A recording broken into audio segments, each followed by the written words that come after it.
Let's go. Turn me up. Come on. You tell everybody. Ain't no party like a cowboy party. It's party time, baby. Shout out to all of the notification squad. Squad up. Let's go. Really appreciate each, and I mean just that, each and every last one of you all for tuning in. Let's go. As the world spins, understand that we just got to take these things one day at a time, one movement at a time, right? I come here to tell each and every last one of you all that this would not be possible. It would not be possible without the help of the nation. Let's go. Yeah. Come on. Ain't no party like a cowboy party. Yeah. Come on. Mama, there go that man again. Yeah. Man with the beard. Be sure hit that subscribe button. Share this content. Let our Shaniqua, Pookie, Ray Ray, the friends, the neighbors, the foes, let them know where to go when they want to tune in to Cowboys Sports Talk and beyond. All right? Jerry, slow down now, Jerry. I want this one going up. All right. Are you not entertained? If it's your birthday this month, happy birthday to you. From the nation. Mic check. Let me know if you guys can hear me pretty good. Come on. Let's go. Work, because if you don't do the work, no disrespect. If you don't do all the work, do the work. Don't just do the talent, do the work. If you don't do the work, other things that you don't develop, they're gonna catch up with you. I'm not telling you don't look good, don't drive good. But may your insides be just as deep as your outsides.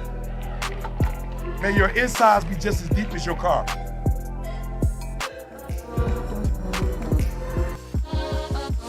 Let's go. Yeah. Hey, ho, let go. Come on, come on. Hey, ho, hey.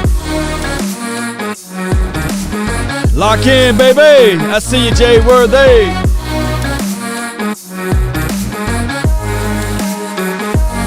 Come on. Lock on in, Cowboy Nation. The name is Law Nation. LAW, baby. We're going to talk about some of the things that I said earlier today. I know that a lot of people like to take one aspect of your word and run with it. They like to take one aspect. And I said the Cowboys should start the best five. The best five. The best five. And I presented in a long-form content as a talking for 10 minutes about what La'el Collins looked like as a guard. Guard! You know, juxtaposed to what he looked like now as a right tackle. Now, people who only hear half of it say, well, he's only a right tackle. He's only a right tackle. He's only a right tackle.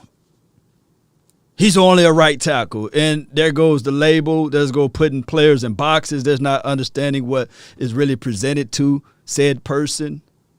I can only imagine LeBron James, one of the better basketball players of this modern day time. If somebody say, hey, let's play him only at power forward.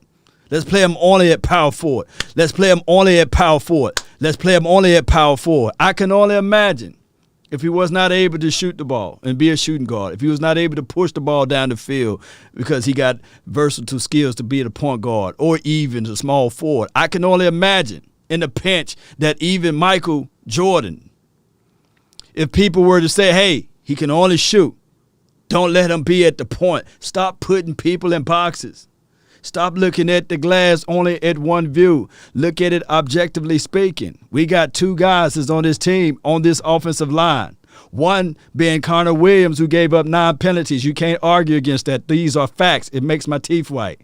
You say 9 penalties. On top of that, That's the number one in the NFL across all teams as relates to offensive linemen. 9 penalties. Law, why do you penalize? Why do you do penalties, right? Here's the reason why, Cowboy Nation. Let me pull up the chat so that people can see your name forever permeated in time. No, this is live, Smooth Texas. What's good with you? I guess my premieres be looking like they live, baby. That's what I like, baby. but I'm live for real now, though, baby. yeah. But what I'm saying is collectively speaking. Let me know if I'm chipping, because I don't want to be yelling at you. Is that we got to work on some things. You give up penalties when you're getting beaten. Now, well, I would rather the sacks versus penalties. No. You better hold on to it. I'll keep holding on. Save your quarterback. Oh, guess who's second? Tyler Biadasz, center. He's the number one guy in all across the NFL in center with penalties. Now, I can say, well, we do know the aficionados. You know how that goes, right? But we can see with our natural eyes.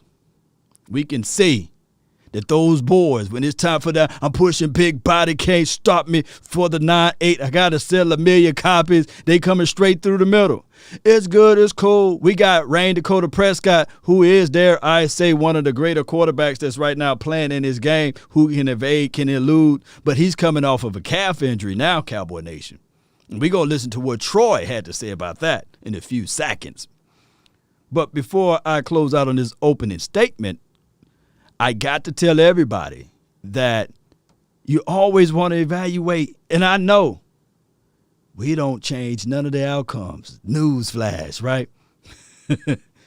Joe Philbin, he would be the person to make the final call on who to start or who not to start or what's going to happen with this team as it relates to that front five.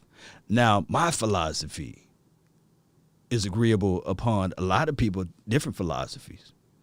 A lot of people agree with this. Like, hey, you should start the best five. And I equated, or I made a look at it like this. If I'm going to fight somebody, if I'm going to a bar, I'm going to get the best dudes. And if I got to pick out of the offensive lineman, hey, Tyler Biadasz, hey, man, you wait in the car. Terrence, get your butt out of this car. Come help me swing these hands, dog. I ain't finna bring Tyler Biadasz. Now, he can go run and go call the police or something. But I don't want him to call police. They might come up and do something crazy. Cray. But Tyler, man, you wait in the car. Maybe I can work with Connor. He got some evidence that he folded Aaron Donald. At least he got him to the ground, right? I guess when he leading in penalties, I guess he can go pull out a knife or something, But I'm going with my 5. There's no way you say, hey, Terrence, we're going to keep you in the car. Man, what happened? Terrence be waiting in the car, and y'all come back. What happened? What happened to my quarterback, man? Why y'all beat him up, man? Nah, man, we couldn't get around. Why? Because Biadasz. That Biadasz. But shout out to Tyler Biadasz. You guys get what I'm saying. I'm just trying to make light of this thing, right? Posey says he told him to wait in the car. Hey, no, get out of the car. Terrence, get out of the car, man. Biadasz, you go in the car. At least it's gonna be me and Connor, Connor, now this is what I want you to do. You grab him and hold him. Hold him and grab him. Shout out to Tony Baker, man. Y'all gotta check out this comedy. Grab him, hold him and grab him. And Terrence used those long arms. I don't know, man, but Tyler Biadasz might fall. He might overshoot him. He might hit us. Yeah.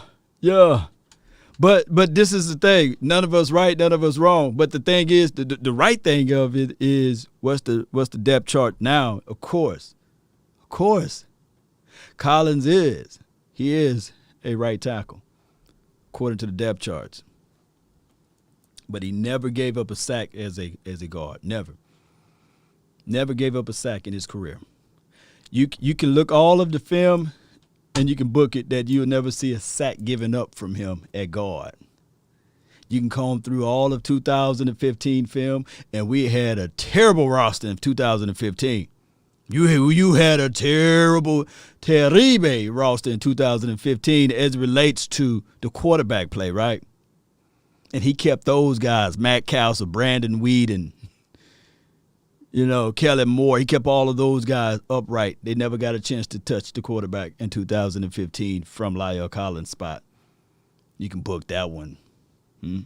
It took Connor Williams 3 years. 3 years. Not 1, not 2, 3 years to match what Collins did in his rookie year behind a horrible quarterback situation and scenario. Let me know where I'm lying. Can anybody refute that?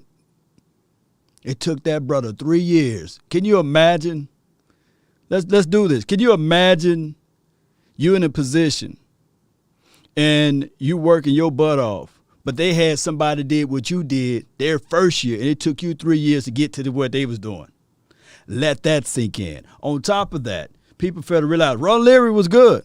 Ron Leary was good. Let me repeat. Ron Leary was good. But Ron Leary got mad. He was moving furniture around and said, I want out of Dallas. How you going to let this rookie take my spot? 2015, Ron Leary got hurt a little bit. They put in Collins, and there was no point of return. And then in 2016, Collins still whooped his butt continuously, all through OTAs and training camp. La'el Collins got a toe situation. I think he tore his ligament in his toe. And that's when Ron Leary said, I ain't going to let nobody turn me around. This is my spot right now, baby. I ain't finna give it back up. That's what happened with Ron Leary. So when it was time for Ron Leary to stay or go, he said, nah, let the young bull get that spot. I'm finna go to the Broncos. Met up with the Cowboys in 2017 and continuously the war was out, and then he had a horrible year after that. Let me know where I'm lying. Y'all can fact check me, fact checkers. I understand Tyron is still playing at a high level, but at what point? I guess that's what the P stand for, Jason.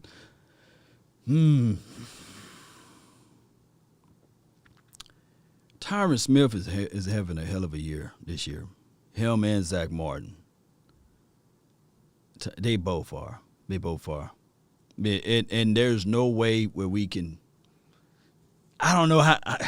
That's the mystery of it all when we talk offensive linemen. You can look at me. Y'all can tell I ain't no offensive lineman, by the way, I've never been north of 215 pounds. So I'm a little dude over here. So I don't know what it feels like moving around at 230, and that's too skinny for an offensive lineman, right? I don't know what it feels like to move around at 310 pounds, 330 pounds, moving stuff out the way, I could only imagine if I ever get into a chance in a situation where I got to fight somebody that's 330 pounds. Now, they going to get these bee stings now. They going to get these 1-2 combinations, and maybe I may have to turn to the China, spinning, turn, kick. Well, what's the other do? I might have to do some of that stuff, but it ain't going to be a fair fight.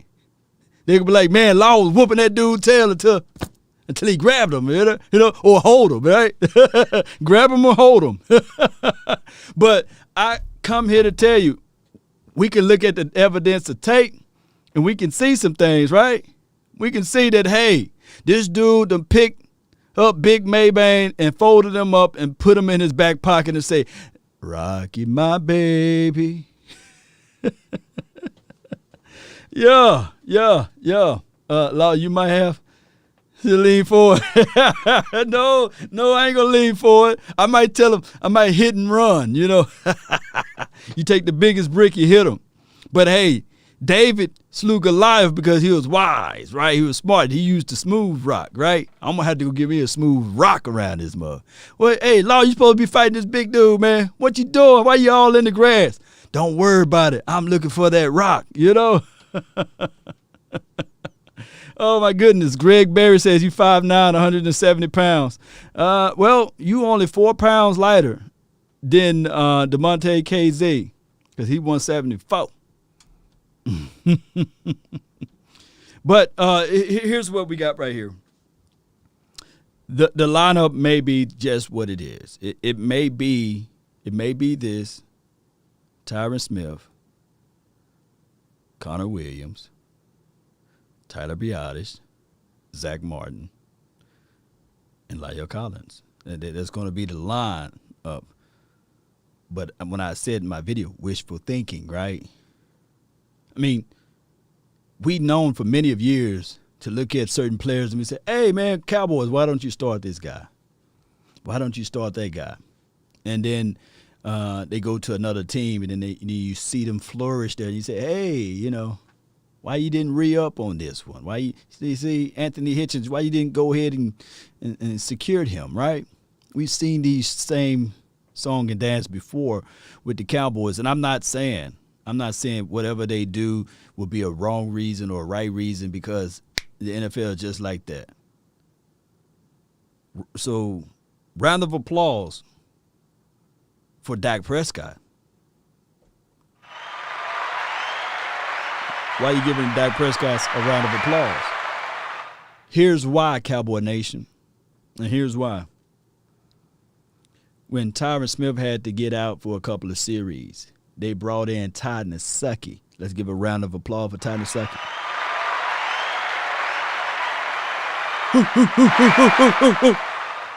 And did he look like he missed the beat?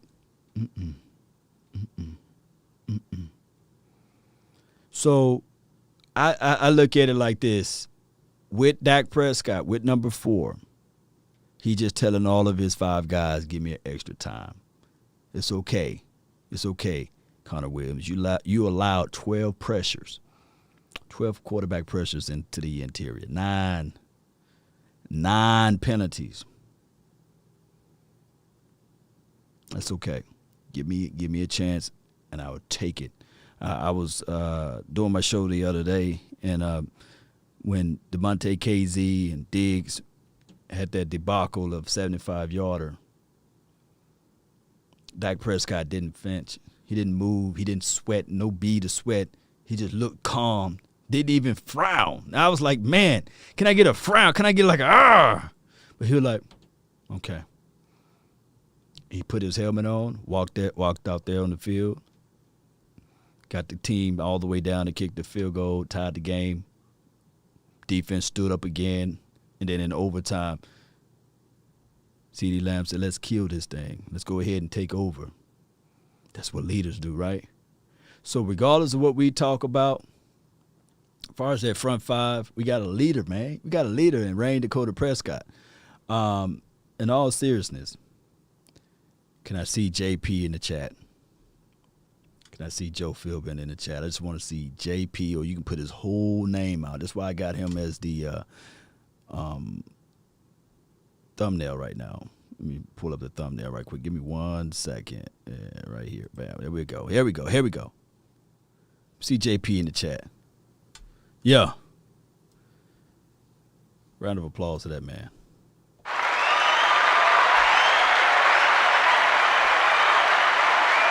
Nah, it don't look like he 300 pounds either, right? He 160. But I would say this, though, about JP. He making his necessary adjustments.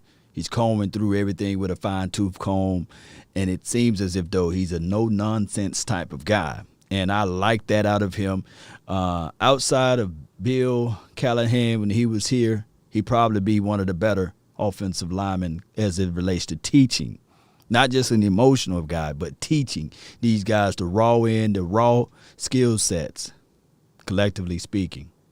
For Terrence Steele to play those 5 games under his resume, right? It is on his resume, to give up 0 sacks. And I know, and limited pressure. I know.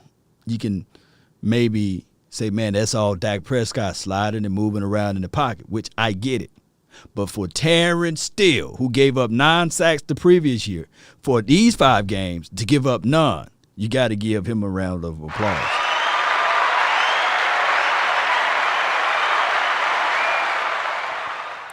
We're working on the merch store. I got some independent lady. She's making the hoodie and the apparel for me. I'm rocking it right now. I'm gonna wear this thing until it turns gray, you know. but we will have a store where you just click the link in the description box, and I'll have it automatically tweeted out or in the information box so that you guys can go and grab this merch. Now, y'all know I'm in love with hoodies, but they also have this same design on a short sleeve, a quarter sleeve, as well as what do you call those things, like a jumper for the ladies and things like that. So we're going to have the same design. We're getting it trademark and patent and everything, and it's going to be out. So I really appreciate those who support the nation, donations and sending me cash apps. It's crazy, man. This is what I'm going to do with the net. I got something unique for those who've been sending me the cash app.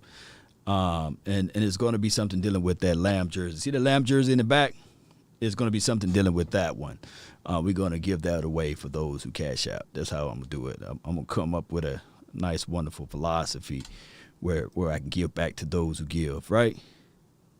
And the qualifier would be all you have to do is send $1, and you get a chance to get an authentic CD Lamb jersey, by the way. And we're working on something with CD Lamb for this year. Not going to tell you everything, but I'm going to tell you a few things. It's going to be nice. You know what I'm saying? Yeah, do you guys know what I'm saying, baby? You know? Oh, let me do this right quick. Let me go right here. And we got to go right here. For those who are looking to go to some of the games or what have you, call today, Cowboys Experience, 817-888-1726. I know I was supposed to give that number out earlier. There was a few people that hit me up and said, hey, I want tickets to get to the Broncos game. Well, call that number, and we have a whole bunch of things that we're working out in the near future, and it's going to be nice. Call that number. You see me down there? You see me? You see my beard? Yeah. And that's what we do. We have a good time. We have a great time, not a good time at these events. You see some people here. That's old school Gallup. We got to update that picture because the hair is longer than that. We have the beautiful ladies to come out too, and we just have a great time, man. So you guys check us out, Cowboys Experience. I'm gonna send you the number. It's gonna be right here, and I can't wait to see y'all beautiful faces out there at the Cowboys Experience events. And shout out to Michael Gallup on that picture. Let's do this. Let's listen to Troy Aikman, one of the greatest quarterbacks of all time to ever wear silver and blue. Troy Aikman, he was on 1310 The Ticket, and he talked a little bit about some things. I didn't get a chance to hear the full interview, by the way, so you guys hearing it for the first time just like me. So give me 1 second, bring this up right here. There we go. Well, what does it mean for a team when they maybe don't play their best? They overcome a lot from penalties to turnovers and find a way to win in overtime as the winning streak goes to 5 now for these Cowboys. Yeah, it says you're 5-1, right? Bottom line, good. Yeah.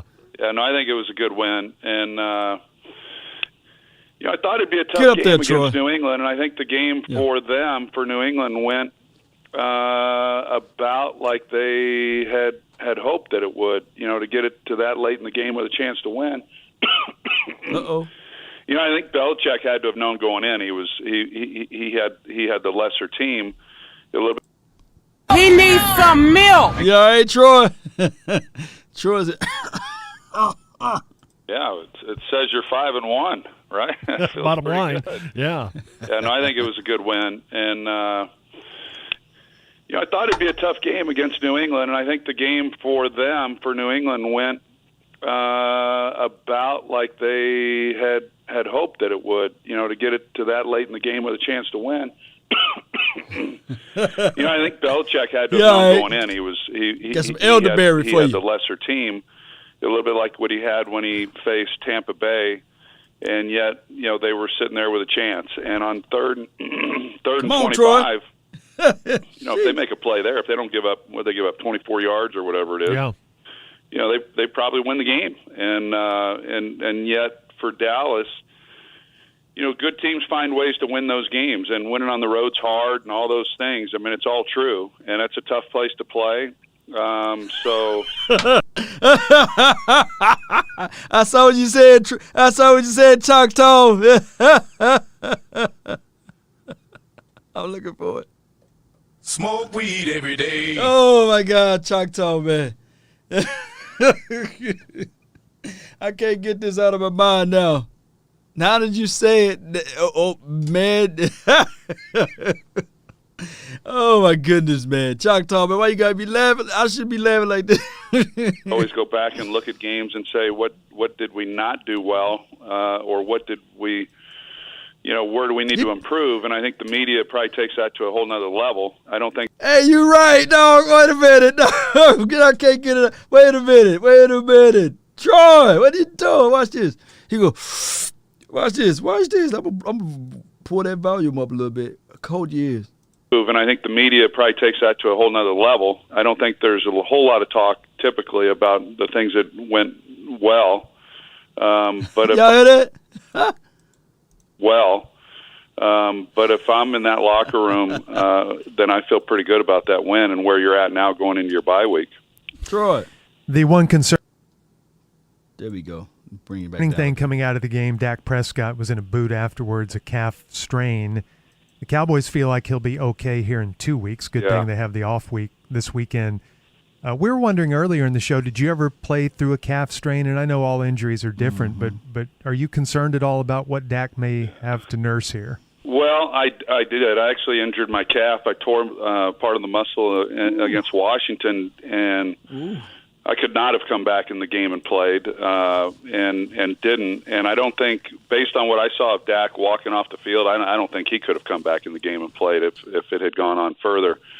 But can he play? Yeah, I think it's kind of interesting. Brett Favre, all those years when he had his streak of games going, he would have some injuries, some fairly significant injuries, and they always seemed to happen when he had a bye week coming up. So he had an extended period. Whereas if he didn't have the 2 weeks, I'm not so sure he would have been able to play. So the timing obviously is good for him.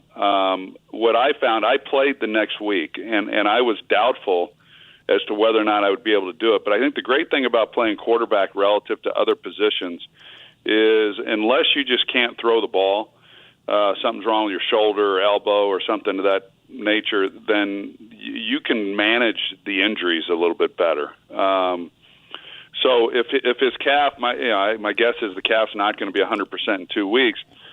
But if he goes in the game and he just knows that he can't run, then he won't run. He'll just get rid of the football, and so you're able to manage it a lot better than if you're a wide receiver or a position where you just have to be able to do certain things. And so I feel that he'll play, and to what extent he's injured, we probably won't ever really know the answer to that because nobody will say. Right. But I don't see it impacting him other than potentially his ability to scramble. But they've got so many weapons and such a great offensive line and everything else. I mean, he doesn't have to scramble, so they'll get around that just fine. Yeah. I've thought for the last few weeks, no one's really tried to just run the ball on Dallas and keep the ball away from their offense. New England had some success the other day with Stevenson and Harris, but I'm starting to think now, even if you do that, it doesn't matter because so you have some time of possession. Dallas doesn't need much time to get downfield and tie up the game or better whatever you just did on your last offensive possession. Well, time of possession sounds good, and I know that's what us analysts, that's what we talk about going into a game is if you're not as good as the opponent and they're explosive, how do you stay in the game? And one way to do that is to run the ball and just try to shorten the game as much as you can and minimize then the number of snaps that the other team has. The reason, for instance, that Chip Kelly comes into the league and he's running this high-paced offense and trying to get as many plays as possible is if you're the better team, then stands to reason the more plays you get, the better chance you have of winning the game if you're the better team. So if you're not the better team, then you try to shorten the game and not give the opponent as many snaps. And so you do that, but if you're controlling time of possession and yet at the end of your possessions you're punting and then they're scoring, well, then you get out of that running game real quick. Right. You realize that the only chance you have to win is is you've got to throw the ball. And I think I do feel, for instance, we'd play San Francisco back in the day, and we knew they were explosive. Right. And so we would always look at it from an offensive standpoint and say, okay, well, how is our defense going to hold up? And our defense held up well in those games. But because San Francisco was so good, you start thinking about it from that perspective. You got to be real careful as an offensive guy. But I think part of my job was to try to look at it much like the head coach and say, what kind of game do I need to play in order to win this game, and what do they have, and what are the challenges that our defense are facing, and whatever it might be. But there's a lot of pressure on these teams when you come in and you play Dallas to feel like you need to score every time you have the ball, because you just assume that the Cowboys are going to score every time they get the ball. And so I think before you ever even kick off, I think there's a mindset offensively where, as an opponent, to where you feel a little more pressure than you would typically feel. For instance, if you're playing a team that is struggling offensively and your defense is playing well, if you go 3 and out a couple times, you're not right. You just figure, well, they're not going to score either. We're fine. We'll get it going. But when you're playing explosive offenses, whether that's Dallas or Kansas City's got their struggles, but typically when they're playing like they can play, you feel like you've got to match possession for possession, score for score. And not many teams can do that. It's our weekly visit with the Cowboys Hall of Famer, Troy Aikman, here on The Ticket. This NFC race, a third of the way through the season, is really interesting to me. I like The Ticket, man, when they get that Troy Aikman on. Let me see how much longer I got on that one.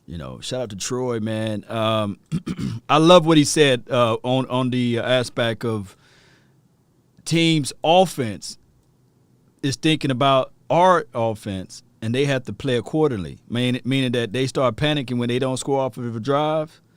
Oh, yeah, we got a little ways to go. Yeah, it's a good interview. I can't believe I got all of it.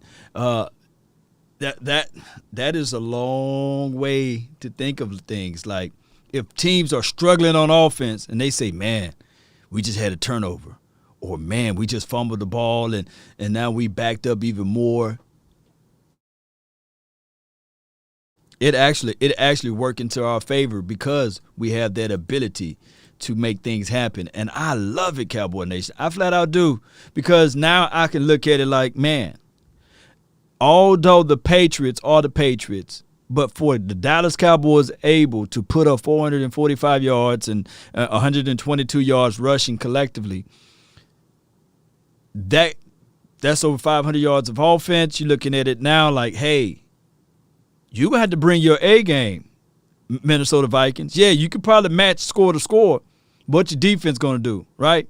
If your defense is going to mess up one time and we score again and what have you, now you're in big, big trouble. And don't let your offense give the ball back to the number one offense. Whew. Every game is going to be exciting. Because you've got the 6-0 Cardinals, and then at 5-1, the Cowboys, the Packers, the Rams, and the Buccaneers.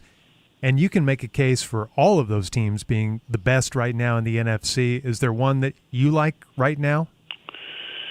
Well, I do like Dallas. I've been saying that for Appreciate a few you, weeks Darryl. now. I just like I think that if you're not in Dallas or you don't follow the team, then you're really more or less looking at the records or you're seeing the highlights. What I like, which is different than in other years, is I just feel that this team, I think they love to play together. There's an energy that you can feel when you watch them. Come on, Troy, get it right.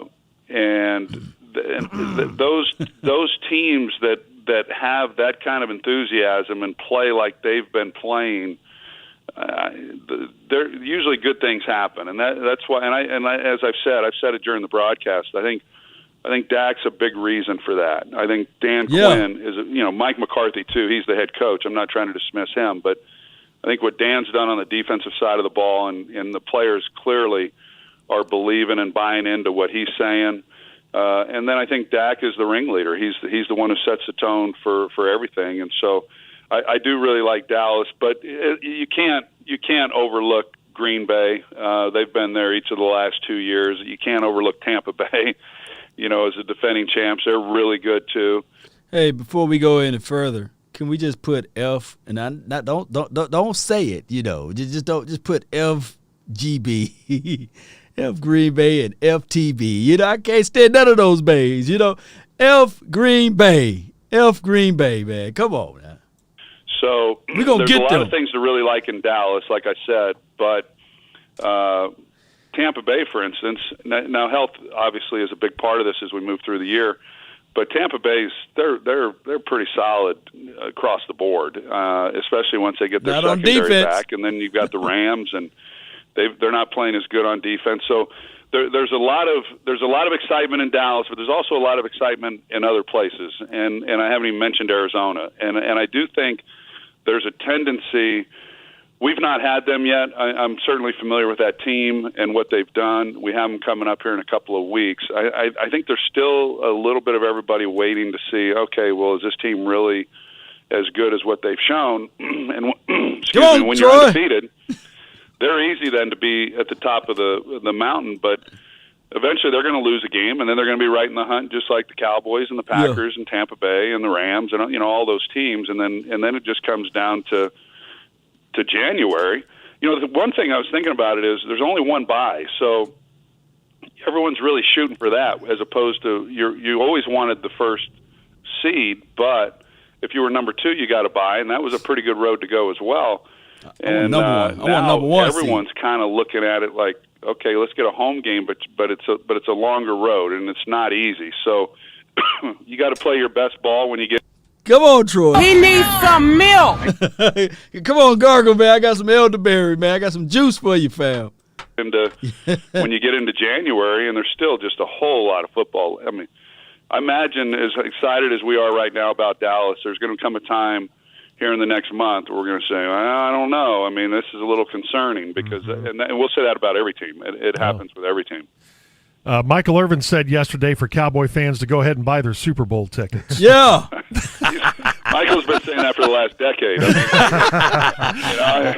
I mean, is there a bigger cheerleader on national television than Michael Irvin? Fight! Come on. A rowdy head on him. He can just run around and act like, in fact, he might be rowdy for all I know. I have people, I love Michael, of course, but I have a number of people who think, hey, how come you can't call games like Michael? And I say, well, probably because I'd be out of work. I mean, you just can't do that. Come on, Troy, do it one time. And even in a studio show, there's times when it becomes just a tad bit obnoxious, Yeah. He cracks me up, though. And it does show the personality that I know you dealt with on the field that must have been something in that huddle with all that talent. Give me a story, Troy. And there he is screaming just like he does now about how he wants the ball, or encouraging others. I always heard you talk about what a great teammate he was, and to me that's what always strikes me is he's just so, I don't know. Once you're around him a while, you just can't help but love him because he's just he is what he is, and he's just he is what he is, and. He was awesome. Give me a story. He's an awesome friend to this day. He was a great teammate. He was a great. I always say he was the emotional leader for us, and people can understand that now when they see him on television. And I think on Sundays they have him give pep talks or something as if he was coaching the team. So some of this is can't miss television that we're talking about here. But I will tell you that when we got on the field, I mean, this guy he practiced like he was preparing for the Super Bowl, and that's that. And he wasn't alone. Our best players were our hardest working players during the week, and guys didn't miss practice, and I mean it was all out, and it showed on Sundays, and that's why we were as good as what we were. And he was a character when we got in the locker room. There were very few days when he actually wore clothes to our team meetings. I mean, he kind of Michael was. I think he's as proud of his physique now as he was then. I hope he's wearing clothes when he goes to the NFL Network meetings. Times have changed. He probably is. That's right. But back in the day, he was pretty proud of his work in the weight room. Oh God, that's funny. And so When you guys would approach the off weekend, like this Cowboys team is now, and if you were playing really well going into the off week, like this Cowboys team is now, was there a little worry that it would disrupt the momentum a bit, or were you just thankful for the rest no matter what? Yeah, I think you were just thrilled about getting some time off, and I saw Dan Quinn last night. We were kind of talking about some of those things. The league has changed a lot, as we know, and life as a player has changed a lot. They're not together as much. They have a lot more time off. They make a lot more money. And training camp, of course, is not what it once was. Guys are off in the evenings to go have dinner, go do whatever they want every night. We went a month one time without a one night off with Jimmy, and then the bye week. I mean, a lot of these teams they're off the entire week. So, if you wanted to go to Cabo or you wanted to go somewhere, have at it, and go enjoy yourself. So it's different. I think the guys understand that, and they're excited about the time off, and then they'll come back. And there's really not a lot to complain about, I think, if you're a player in the NFL these days, for how you're treated and all that the organizations do to pamper you. No doubt. Shout out to you, Fresh Prince, man. Michael Irvin, man. He got to be one of the most favorable players to ever wear the silver and blue. And his passion for this team goes beyond crazy, man. What Troy Aikman is saying right now, the NFL is soft, and they give you ample enough time to do all of those things. And looks like we got some more tape. Let's go. Well, one thing I think they may complain about at the end of the season, you've got Denver and Cleveland this week. Cleveland's missing 2 offensive linemen, both running backs. Baker Mayfield is banged up. Beckham went down the other day, and we've got 17 weeks of this. Yeah. Are they going to revolt about that at the end of this thing? 17 weeks of, street fighting. Yeah, I know that when I was playing, I would never have been in favor of 17 games. It's a lot. I mean, unless you've played in an NFL season, you just have no appreciation for the punishment that your body takes and trying to stay upright for that long. Now, we just talked about the game changing.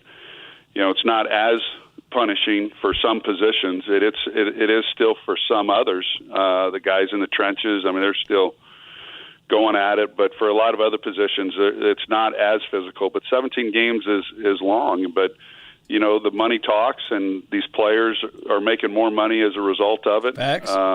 Dak Prescott's contract, in a weird kind of way, is a result of the added revenue. And I don't think we've seen the end of it. I mean, I'm not saying we're moving anytime soon, but it wouldn't surprise me if they want to get to an even number and there's 18 games and they cut down a preseason game. And, I don't know, but it is a lot. 16 games was a lot. So 17. Unfortunately, that's what happens is what we've seen. I mean, here we are. So you say, well, 17 games. How does that affect? We're in 6 games, and the guys you just mentioned that are all out.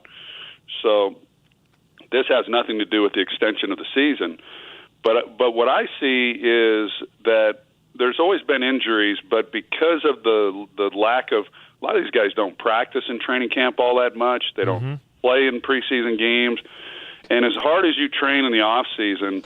If you're not really going up against somebody, it's a different kind of training. I mean, That's why we see, in my opinion, we see so many guys come in and have these muscle pulls and have hamstring injuries and calf injuries and things of that nature. Some of it you can't control, but I don't know what the numbers show, but it just seems that since the last collective bargaining agreement, there's been a lot more soft tissue injuries than what we had seen once before. And guys are missing a lot more time. So it just is all part of it, and that's why I say that for Dallas or any one of these other teams, you're only 1 or 2 injuries away from all of a sudden falling back to the middle of the pack. Yeah, don't say that. Don't say As that, it always is on Tuesday mornings. Thanks, Troy. Have a good week. All right, fellas. Thank you. That's the great Troy Aikman. See him Thursday night on the NFL Network, the Broncos and the Browns. Let's give it up for Troy. Yeah, Troy. Yeah, it was a good interview by Troy, man, on 1310 The Ticket. Really appreciate everybody for watching that. What I took away from it, Troy, remember, he would go fight almost the last coach, Barry Switzer, for having such a lackadaisy attitude, right, and not really pushing everybody. And he was saying that, man, like this, we got to really focus and stay locked in. Basically, see how Ron Kurtz was like, hey, let's get locked in. Lock the F in. So basically, that's Troy Aikman on the sidelines telling everybody. And he would be spitting and yelling at all of his offensive linemen the moment they miss out on a block or an assignment. And the only person he didn't yell too much, he'll yell at the other receiver, but he wouldn't yell at Michael Irvin as much. But he would yell at the other receiver for what Michael Irvin did, you know. So it's always a pleasure knowing how Troy Aikman feel about the modern day game and how some of the issues that we see as far as injuries are occurring because of the lackadaisy or the fact that you really can't see all of the true as it relates to practice. Believe it or not, practice. The lack of practicing. All right, so let me see what else I got. I got something else here. Bear with me. Hail Mary. Run quick, see. What do we have here now? I know it didn't go away. Ain't no way, bro. Ain't no way, bro. Where did I pull it up at then? Oh, my God. I got to go research it. Bring it back up. Ain't that about a B? Let me see. If it ain't here, and if it ain't there, where is it? Okay, here you go right there. I'm about to be mad for a second. Say, wait a minute. Y'all bear with me. All right. You know, I always like to slap some folks. Not going to do them. Here we go. Let's listen to these guys right quick. They actually, that's what made me go look and research the video of Troy Aikman. These boys were talking about Troy Aikman, and this is Rex Ryan. And the other guy who, I think that he said Daniel Jones is better than Josh Allen, or he will be better than Josh Allen. Y'all remember that? I think his name was Bart Scott. And I haven't heard him ever since that conversation. But let's listen. Strained his calf at the end of Sunday's game against the Patriots. Former Cowboys quarterback Troy Aikman was on the Ticket, KTCK Dallas, and had this to say about Dak's injury. The great thing about playing quarterback relative to other positions is unless you just can't throw the ball, something's wrong with your shoulder or elbow or something of that nature, then you can manage the injuries a little bit better. I guess as the calf's not going to be 100% in 2 weeks, I don't see it impacting him other than potentially his ability to scramble. They've got so many weapons and such a great offensive line and everything else. I mean, he doesn't have to scramble, so they'll get around that just fine. Right. I mean, that's easy for Troy to say, not his calf. Adam, what more are you hearing about Dak Prescott and this injury? Well, Dan, it's a bye week this week. If they had played this week, I think it would have been challenging for Dak Prescott to play. Now, again, just take a look at Jimmy Garoppolo in San Francisco.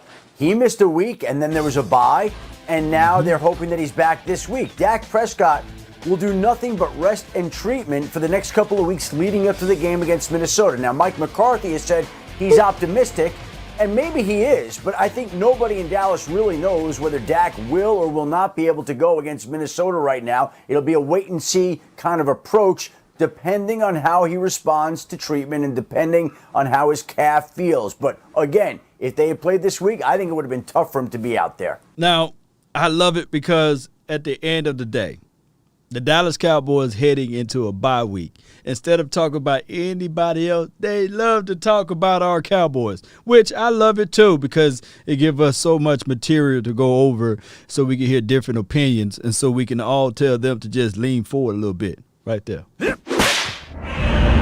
Yeah, it's always good, baby. It's always good. See, it's always working out for me to do that, you know? Good timing with good the buy, timing. then. Bart, are you buying that this is nothing to worry about?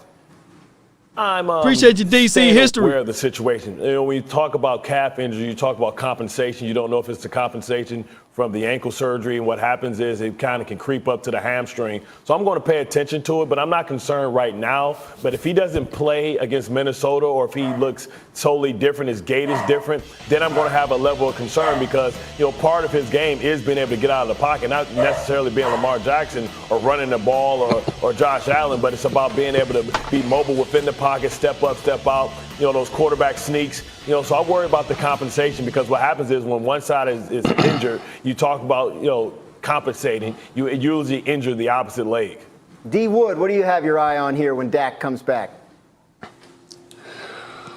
Well, listen, guys, I mean, Dak Prescott, he's second in the NFL in passing outside the pocket, only behind Patrick Mahomes. So you can't say that this is not a big part of his game. Now, they do have the bye week, give him more time to recover, but you know, that's clearly a part of Dak's game and what makes Dak so special as a quarterback. Now, they do have a lot of weapons, and Troy is exactly right about that, and they can run the ball. But, I mean, that's not something that I'm going to dismiss, this whole calf thing, because a lot of times these things lead to other things. So it bears watching, in my opinion.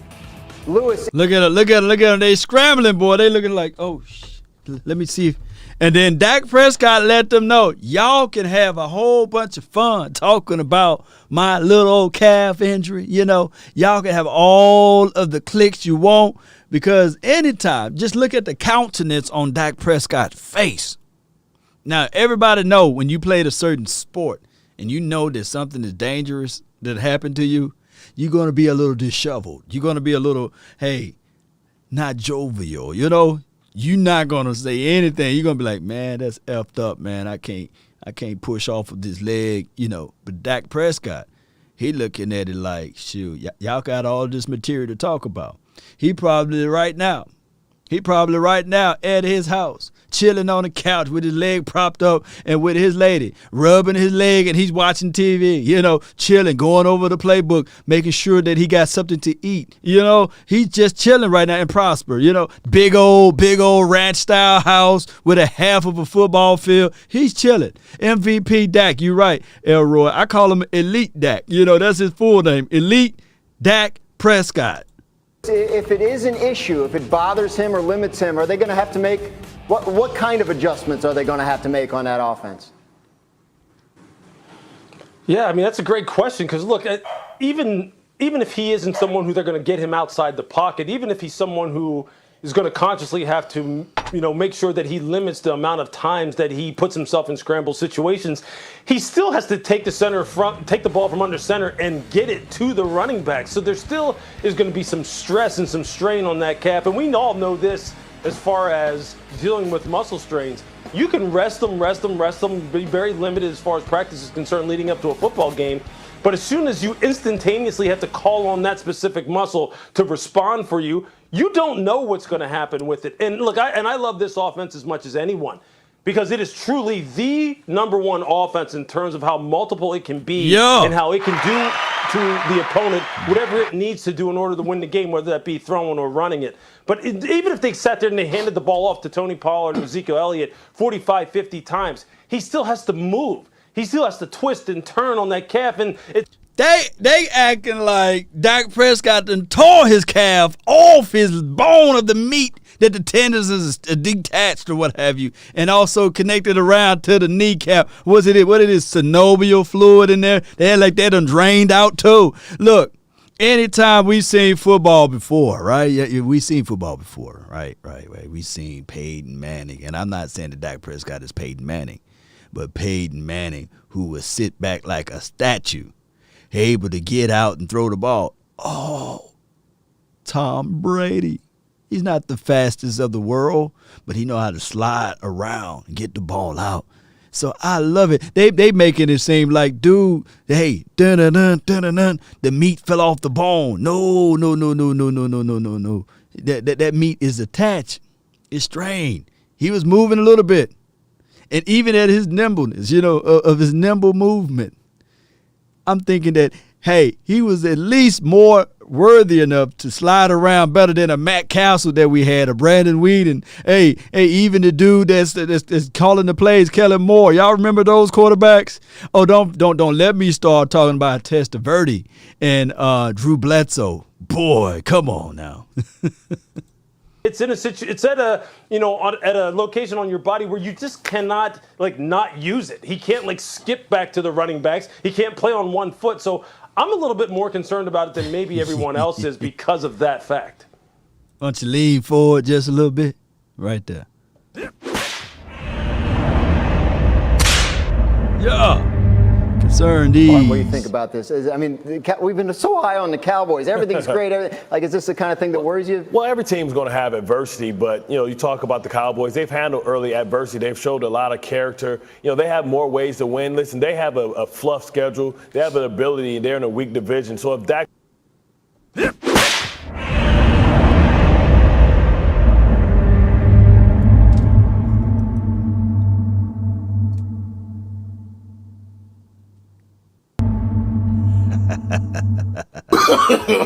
No, Bart. Scott, whatever his name is. Now it's a fluff schedule. See, I like it. I like it. These guys move the goalposts every single time I jump live. I love it because they keep saying, oh, it's a fluff schedule now. And remember, everybody was doctors. Just less than 6 or 7 weeks ago when they said the shoulder, you see, your shoulder lane will be shoulder lane. You know how the song go? Shoulder lane, shoulder lane. Dak Prescott's shoulder, the meat falling off the bone, just like that good food you cook. Oh, anybody eat those rib tips? Like the meat falling off the bone. You don't need nothing to help move it. It's just falling off the bone, the shoulder. They said he was not going to be able to throw the ball, and they had all of the researchers. They had all of the scientists saying that, hey, it's the latissimus dorsi now. Hey, he can't throw it. Then all Dak Prescott did week 1 is throw. How many yards he put up against the Buccaneers? Somebody help me. I think it was more than 300 yards, right? But, hey, shoulder lay, why don't you shoulder lay? Dak Prescott needs a little help, rest time. I'm not concerned with their ability to be able to win games, on their schedule. But you do worry about that because you understand that it's a marathon, not a sprint. You talk about these lingering injuries early on. I talk about compensation. You worry about the hamstring. You worry about the Achilles. Whenever you hear somebody having, those type of injuries, they can grow and become, worse things. So I worry about Dak, but I'm going to monitor it. But they said the same thing, and I had concern about the shoulder. The shoulder has been a non-factor with that. So I'm going to lean on the side of caution if I'm, the Dallas. No. You ain't going to lean on the side of caution. Lean right here.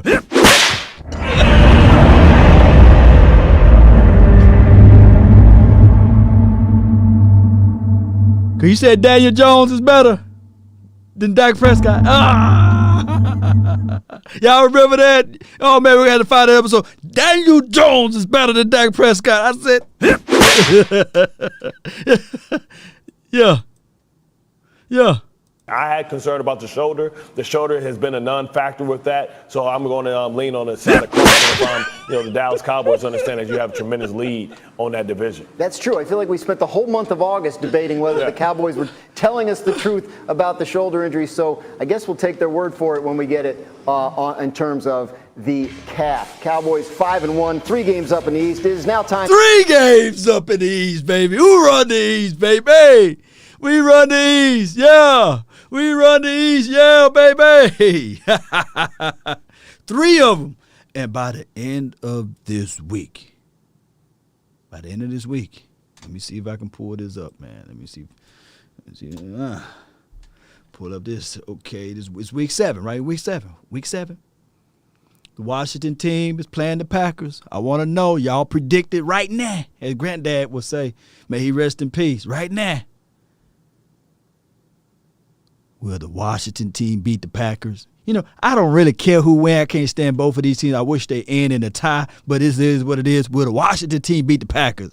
I don't think so, Cowboy Nation. Oh, let's scroll down just a little bit. The Giants. Will Daniel Jones beat the Panthers. You know, when he beat the Panthers, I ain't gonna put the dead Panther up there because you know how it is.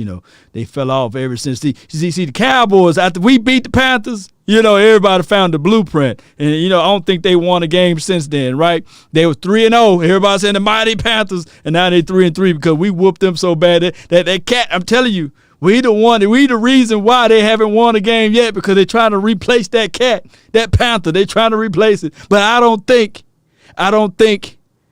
that the Giants will beat the Panthers. I think that they finna bounce back, baby. Yeah. What other team? Who else we got? The Eagles. Okay, the Eagles. Let's tune in to the Eagles right quick. Can we find the Eagles? Okay, moment of silence.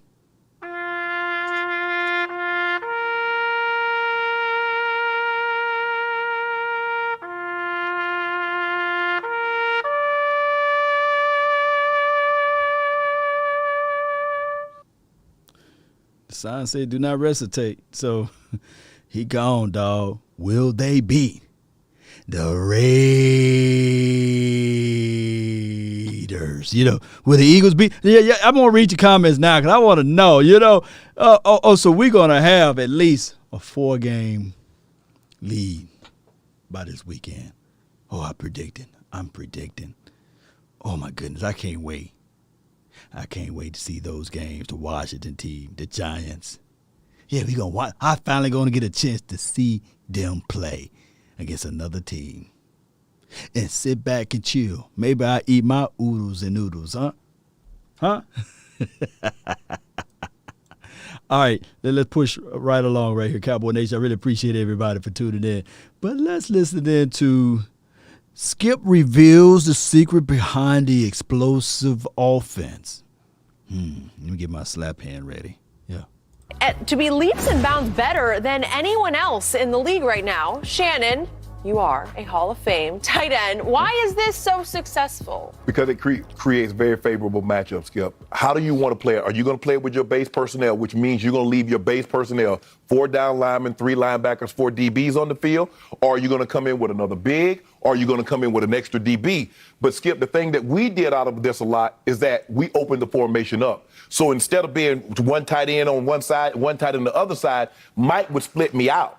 So now, do you really want a linebacker covering Shannon Sharp? Do you really want your safety dealing one-on-one with Shannon Sharp? How much did you use 12 personnel? We were heavy 12 personnel. Really? I would probably say, because 55, 60% of the time. So you had 2 tight ends 60% of the time. Easy. Running it, we were heavy 12 personnel. And who was the usual other tight end? Dwayne Carswell. We called him House. Yeah. And so Skip, was he more of a blocker? He was than more a of a catcher? blocker, Okay. but he could catch the ball. So a lot of people thought of him as a blocker because eventually, Skip, they ended up moving to tackle. Yep. So that just lets you know There how you great go. a dominating of a blocker that he was. But he was a more than an adequate a guy at tight end that could catch the football. But they could do so many different things with me. And also, Skip, what it allowed you to do is that it gave you better protection against pass rushers. Yep. So now there were no short corners.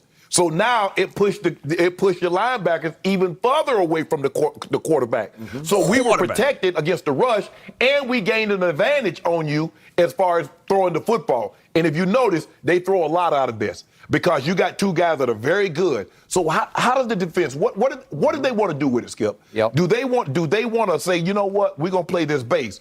Well, if you play it base, you're asking your linebackers, your safety to deal with these tight ends. These tight ends are very good. They're not. In today's tight ends, there are not very many blockers. Everybody just want to be able to. Yeah. Jarwin and Schultz are very good. I love it. Shay Sharp, making him say it and slap some sense into him some more. And this is what I've been preaching for a long time with the Cowboys. Like, let's up the tempo. Like, with this ideology, like if they line up with the single high safety look, which primarily that's what Belichick tried to do all game last game, and they did a great job of slowing down the run, and the Cowboys still was able to get 4.1 yards per rush. But here's the thing. It didn't all come from Ezekiel Elliott, so it may look a little bit like, hey, they did something against us. No, I think that even Tony Pollard averaged 4.1 yards, and all of that stuff is saying, okay, we can still run against your single high look and your condensed box. But on top of that, if you continue to be foolish with it, Hear me out. If you continue to be foolish with it, we got a quarterback that can carve you up on the outside. Now, granted, it was 2 touchdowns that was taken away from us, and if we just polish up a little bit more, this should have been a 3-touchdown win. But I'm not sitting here saying that the Cowboys should be like, we in awe because we barely won or what have you because of the overtime and everything. But what I'm saying is that there's no complete team. Hear me out. There's no complete team in October nor November, but we're heading that way. We're heading that way, and I don't think that there's another philosopher of defense that's better than Bill Belichick. Get that tight end, get the favorable matchup. So we were heavy, Skip. We were heavy 12 personnel because it allowed me, I was out wide, I would line up with a split in a flex formation in the slot, but we could also, we called it tiger personnel, Skip. So when you come on the field, we got the tiger paws up. But the thing was, hey, I love that formation. I love that formation. O'Shea made his name, cut his teeth in that formation. Okay, guess what? I love it too. I bet you do. Guess what? It has changed life in Dallas, Texas for the moment. Now, will people start to figure this out? You can't. Even the playing field? But that's the thing, though, Skip. How are you going to play it? Yep, there you go. Get him, Shay. So here's what. You can't. You know, my thing is, we can only stop ourselves. And that's what I'm trying to say. I'm not just only saying this because we are the Cowboys. Don't get it twisted. You can't. You're going to have to force the Cowboys to get uncostly fumbles. You're going to have to force them to, when the ball bounces off the receivers for an interception. Because now it's a matchup situation. You talking about just in general. The matchup that I'm talking about, and I know people can't get it, but I'm just going to say it in this term. You got Shaq down in the low post, and you got Stephen Curry on him. Steph Curry, I'm going to say. Shoot, I forgot the dude's name. Steph Curry. You got Steph Curry on him. Shaq is doing like this, yelling, give me the ball. There's nothing Steph Curry can do. I can't believe I messed up the kid's name. There's nothing Steph Curry can do to stop that, right? Now, on the flip side, you got Steph Curry on the perimeter, and you got Shaq guarding him. There's nothing Shaq can do to stop him outside of fouling him, right? So that is what this team is doing collectively. That's the best analogy that I can give out to you guys. I'm messing up today. Maybe I just need to drink my coffee, man. What's going on? When you have Jarwin line up and then he motion him out to the edge, and the linebacker saying, I got to flex out to the outside. There's only a few linebackers that can go down the field and turn and catch the ball on him. Now, predicated upon pressure, of course, you can get home. I'm not saying it is unstoppable, but those are the matchup. When you look at Amari Cooper and you have the safety rolling his way, it forces the opposition to play one-on-one to CeeDee Lamb. And all we seen last game is CeeDee Lamb on the Jalen Mills kid. Shout out to him, Texas native, DeSoto's own Jalen Mills. Shout out to him. Much love to him. But I would take that matchup any day, and watch Lamb torch that kid for 149 yards. How many tubs did Lamb had? 2 tubs or 3 tubs? How many tubs he had? Yeah, I need to drink some milk. What's shockingly amazing about this, we went into this season ahead of Dallas having to go to the GOAT, to Tampa Bay on opening Thursday night. The debate was, did the Dallas Cowboys now have the 3 best receivers in pro football? Are their 3 maybe even a little better than Brady's 3? That was the debate. Right. And right on schedule, what happens? A Cowboy thing happens. As you say, Cowboys do Cowboy things. Opening night, they nearly won, but they didn't, and they lost one of their 3. Right. Michael Gallup is down, and he's out with a pulled or torn calf. Right. He's still not even scheduled to practice as we speak, which scares me to death about Dak's calf, but that's a whole other issue. We'll wait until next week to see how it starts to unfold. But the point is, all of a sudden, I don't have the 3 best receivers in pro football, and I'm thinking, I'm in trouble. Here we go again. Not meant to be. And they fall into 12 personnel. Right. Almost because they say, well, we don't have any other choice. They're starting to use Cedric Wilson, who's been we've been passing the ball even still with Cedric Wilson before we utilized 12 personnel. But go ahead. Way better than I thought as a slot receiver, but not always. Right. Real Cowboy fans know who Cedric Wilson is. They're going with the 2 tight ends. Well, is either one of those tight ends a Kelsey or a Kittle? No. Are we talking about a Gronk or a Shannon Sharp? No, we're not. We're talking about an undrafted free agent once upon a time in Blake Jarwin and Dalton Schultz, who was a 4th-round pick out of Stanford. They're both pretty good, but they're not life changers, right? Right. But if you put both of them in together, and they use them differently, they're like joined at the hip a lot of times, where they'll line them up kind of hip to hip off the tackle, and now you have to commit pre-snap to the box. What if both these guys do decide to block? What if Zeke is running downhill behind both those two guys off the tackle? And with Zach Martin at left guard, right? Well, all of a sudden you're like, we better start loading the box a little bit here. And plus, Skip, it allows you to identify what they're playing man or zone. Because Facts. Before he go into that, I think that if we had a healthy Zach Martin week 1, I think the outcome of the game would have been different. And, of course, we can talk about the aficionados. But let's give a round of applause to Zach Martin. We undefeated with Zach Martin on the field, by the way.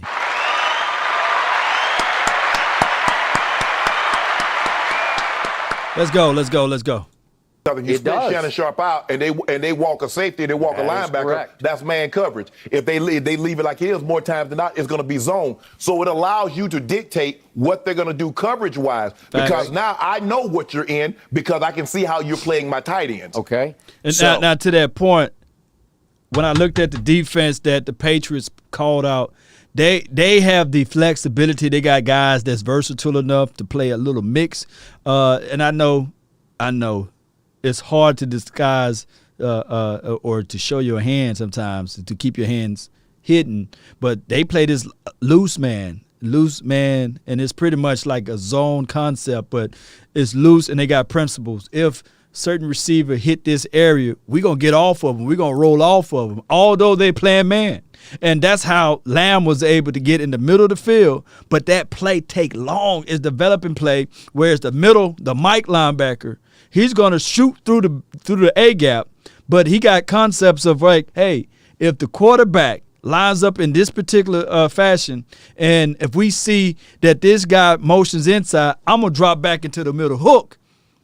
And Dak Prescott sniffed that out just like that, and he was able to know that he's going to get hit, step up inside the pocket. For those who think that he roll out, he steps up inside the pocket. Terrence Steele takes number 9, put him on the ground. I said, yeah! He takes number 9, put him on the ground. That was what's the kid, what's number 9 for the opposing team? Whatever the opposing team number 9 is. He takes him and throw him on the ground, and Dak Prescott steps up inside the pocket and hit Lamb. I said, man, that is an elite play by the quarterback, because the young Dak Prescott would have saw that JC gave up his assignment in the inside, and that's the inside slant drag route, and we'll throw it that way. Yeah, Matthew Judon, appreciate you. Number 9, Matthew Judon, appreciate you, Ortez and Choctaw. Hey, Dak Prescott would have threw an interception. The linebacker would have been right there ready to get it. Everybody was playing man, but those two wasn't because of the principles. If he cuts into the inside, I'm getting off and I'm jumping off to the side. Boy, Belichick is brilliant. But Dak Prescott read it, and he held that ball. Stood tall in the pocket, climbed up. Judon is laid out like Family Guy by Terrence Steele, who people want to put on the bench, but that's okay. Gave up 0 sacks so far this season, but that's okay. And Dak Prescott scoot up and hit Lamb. I said, yeah, dog, yeah.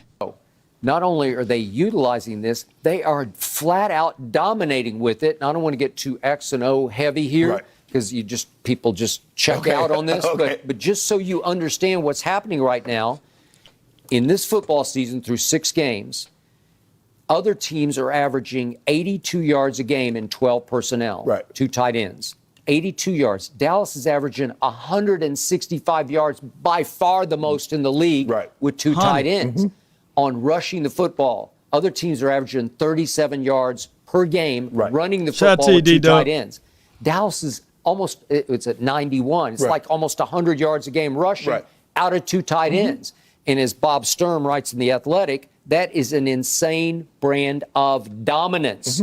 They're just dominating. And just don't lose sight of the fact that going 12 personnel heavy, 2 tight end heavy at New England against the great Bill Belichick, the mastermind, the guru, the greatest defensive coach ever, they put it, I know they had an overtime, but they had 500 yards in regulation. They wound up with 567 total yards against Bill Belichick. And Dak obviously threw for 445. And much of it was too tight. And he rushed for 10. Don't shortchange the man. Now, come on. And something is going on, and we fell into it. It's like heavens opened and let there be 2 tight ends. Because there's no way. If Gallup stayed healthy, they're not going to go 2 tight end heavy. And sometimes, like you said, you stumble into it. Mike felt that our best, we put a lot of 21 Skip because we did. Hold on, let me stop him again on both of them. Lean forward.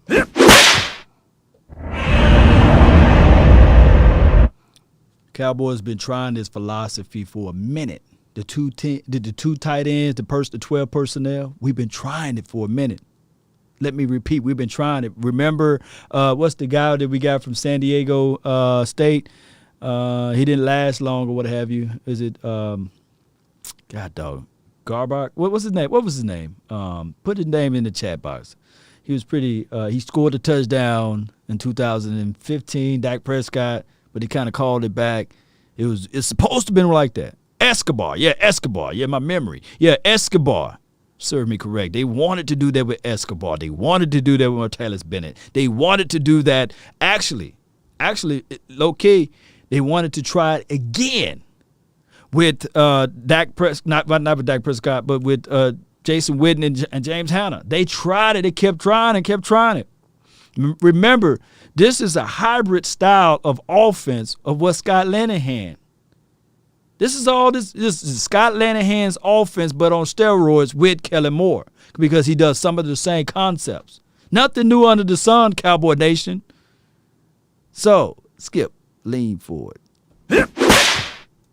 Did have a fullback. Howard Griffin did a very good job of blocking for us, but Mike just felt that was another way for us to be able to dictate what they were going to do. Yeah, we have a fullback. We never use a fullback. We just don't. We use Grip, but it was a way, Skip, because like I said, I lined up at the end of the line of scrimmage a lot, but Mike didn't have a problem putting me out wide and letting me run routes. Just like he would ask Rod and Ed to run routes, and so we could dictate what we wanted you to Bennett do. First, Iceberg Q. Appreciate you. We go double tight, Skip, and TD. We balance it up. You didn't know. We running left, we running right. Okay, they're gonna run the ball. Which way though? Okay. So thanks to 2 tight ends, neither of which will remotely make the Pro Bowl. I don't think they'll ever make a.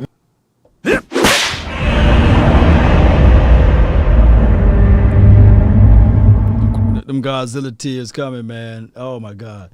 And I don't want him to make the Pro Bowl, by the way, because I want him to make the Super Bowl. But Schultz is up there amongst most of the tight ends as of present day, and he's not going unannounced right now. 5th in receptions out of all tight ends, 4th in total yards out of receiving out of all tight ends, 7th in targets, what have you. 4th in touchdowns, and his overall is 89.7, and receiving is 86.4 right now. And then if you look at the aspect of here it is right here, when throwing the ball his way, 136 QBR, quarterback passing rating, I meant to say. So this guy, he's putting up Pro Bowl numbers, believe it or not. Now, Schultz, he may not get there. I mean, not Schultz, but Jarwin, he may not get there. But this kid, he's up there amongst all tight ends right now. And I'm not trying to get this man into the Pro Bowl. I don't want to see none of our Cowboy players going to the Pro Bowls, by the way. I want to see us going to the Super Bowl. Pro Bowl. I could be wrong. I hope I'm wrong about that, but I doubt it. Thanks to those 2 guys, undrafted 4th round, we have the most explosive offense in pro football as we speak. And you see a lot of time on 3rd down, he's throwing the ball to Schultz. He's throwing the ball to He loves to throw it to him. He's like his security blanket. Yeah, that's a very good. I'm surprised more teams, but you do need You need guys that can that can go down the field and get down the field in a hurry and cause matchup problems. But House was a dominating blocker. I mean, it was like we put an extra offensive lineman on the field. Yep. But he could still, he get you 2 or 3 catches a game if needed. So bottom line, thanks to 2 tight ends, 1 Hall of Fame tight end is in trouble this year. He's going to have to eat lots of crow, and he's going to lose lots of diet dew thanks to 2 tight ends who will never even sniff the Hall of Fame. Thank you. You're just going to... He's just going to leave. Look, Schultz, man, keep it up, Schultz. Prove that man wrong, but he don't have to prove that man wrong at all. Call-in number, we're going to do the show for like at least 20 more minutes, man, and I'm going to hang out with the fam. 20 more minutes, so we're going to put the timer up, and call-in will be the same number as before. And that's 657-390-7391. Call in with your thoughts, your opinions. Let's get this thing going, Cowboy Nation. I love when I talk long to you guys, man. I love it. Video's been doing good. It's been doing good. By the way, you guys been watching it on Rewind. I got a chance to see multitudes of people commenting, keep the engagement up. I really appreciate that. But in the future, y'all let me know. Is the show too long or is it too short? Right? Let me know. And I could shorten it a little bit, maybe do an hour show opposed to 2 hours, 3 hour show.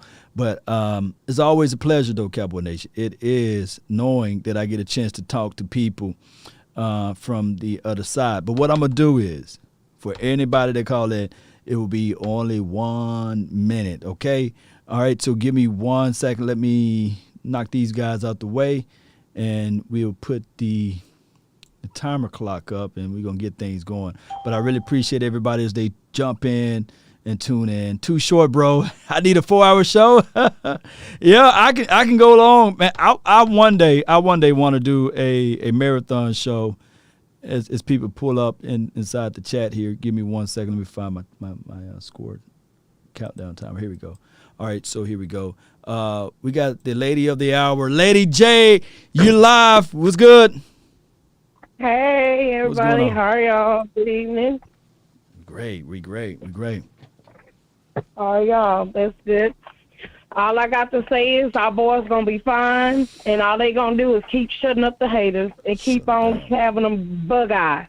And the boys going to be fine. Everybody's going to be fine. Dak fine. Tyron Smith fine. All our players are fine. They're on the bye week. Mm-hmm. They getting a rest. They 5-1, and all this hate talking about they gonna come back and we're gonna be 5-2. The devil is a lie. We're gonna be 6-1. Do you not know? Yesterday in my memories on Facebook, it popped up that we were 6-1, and all I can say is that was confirmation for me enough. The boys gonna come back and they gonna whoop the Minnesota Vikings. Okay. Woo! That's what I'm talking about, Jessica. So all of this doubting, y'all cut that out. These boys done prove to you who they are. They not the same team. No doubt. Appreciate you, Lady J. We love you. Thank you so much. Man, that was a good call from her. Now we got the man with the plan who understand that, hey, he going to keep it crunk. And I love the energy that she brought. So now he got to replicate. What's up, man? The Loader Tech, you live. Law, don't do that to me. I cannot replicate that energy. She is fire. I love it. This is why we need a marathon show. Mm-hmm. This time right here. So we can tell them haters for 6, 8, 10 hours, your team sucks. All right. Yeah, I need to schedule one of those. For real. What did Parcells try to do when he was here? We drafted the former Detroit head coach, first round, Dan Campbell. Mm-hmm. He wanted 2 tight ends because of the same reason. When you can tell, hey, I don't know if I'm going out of pass or I'm going to block with 2 tight ends, it's difficult to guard. New England, what did they do? They had Gronk and Aaron Hernandez, rest in peace. When he was alive, they had that domination also. So even though we stumbled on it, Kellen Moore said, hey, let me work with it. Remember, he's been a coach's son since he was 6. Remember the story? He would walk around and draw plays and stuff like that. His brother's a coach. Hey, what works? I don't care. That's what I'll do. Let me look at my plays, and I'll do it so I can take what the defense gives me aggressively and score points. Let's go. Let's keep that energy. Yeah. Thank you, Law. Appreciate you so much. There we go. There we go. Right there. The lunatic. All right, so man, man, this show is fire, baby. Rapid call. Yeah, we got the 512. You're live. Hey, Law, how's it going? Going well with 2 L's. Going good. Yeah. So yeah, I just was listening to you talk about Schultz and whatnot, and just something about him. I can see him running up the field with no helmet, just like Witten. I can't see Jarwin doing that. No. So No yeah, he just got that tenacity, that word you like to use. Yeah. It just reminds me of Witten, and I think he can grow into that eventually. And let's go Cowboy Nation. Thanks for taking my call. No doubt, man. Appreciate you. That's a short one. Yeah. 202. What's new? What's up, Law? What it do? Nothing to it, Chief. Talk to me. So look, man, me being, ex-football coach, the advantages of having 2 tight ends, it forces your defense to play as even and honest. Because here's the difference. It forces the defense to play you even and honest, but tight ends are liars. So you never know what they're going to do. You don't know when they're going to block. You don't know when they're going to pass that. Sometimes they fake pass that and go into a route.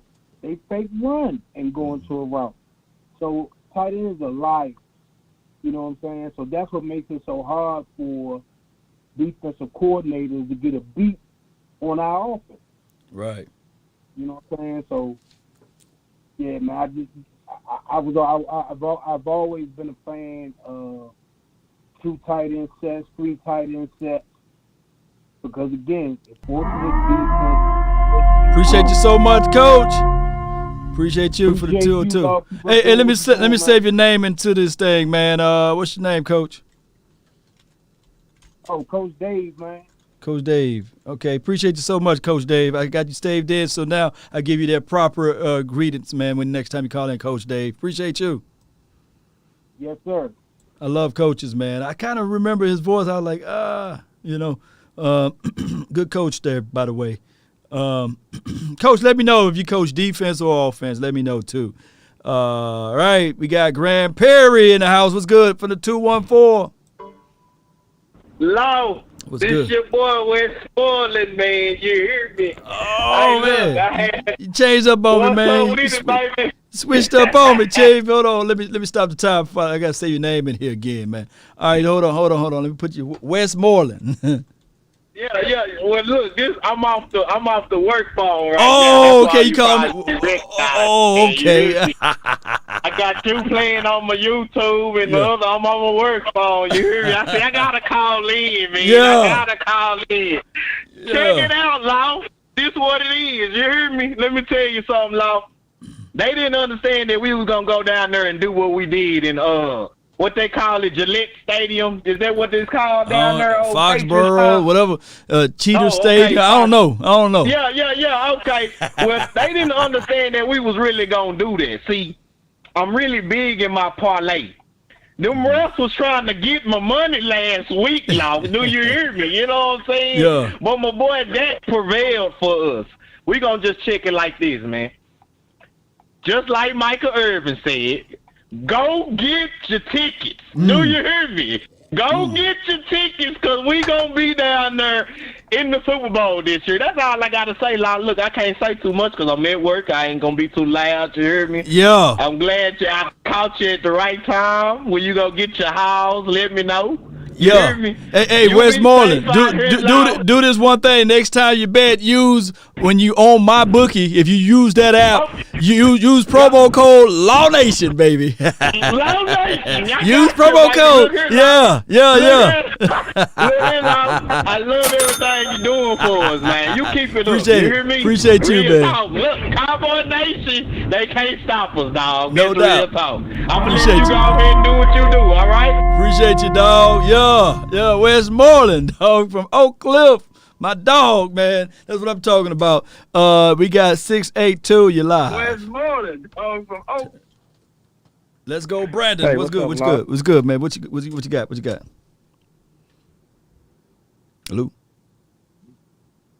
Hello, can you hear me? Yeah, you loud and clear. Good. All right. Yeah, my name is Phil the Flavor. Phil the Flavor. Calling out of Fort Worth, Texas. Let me say that in there, man. Phil the Flavor.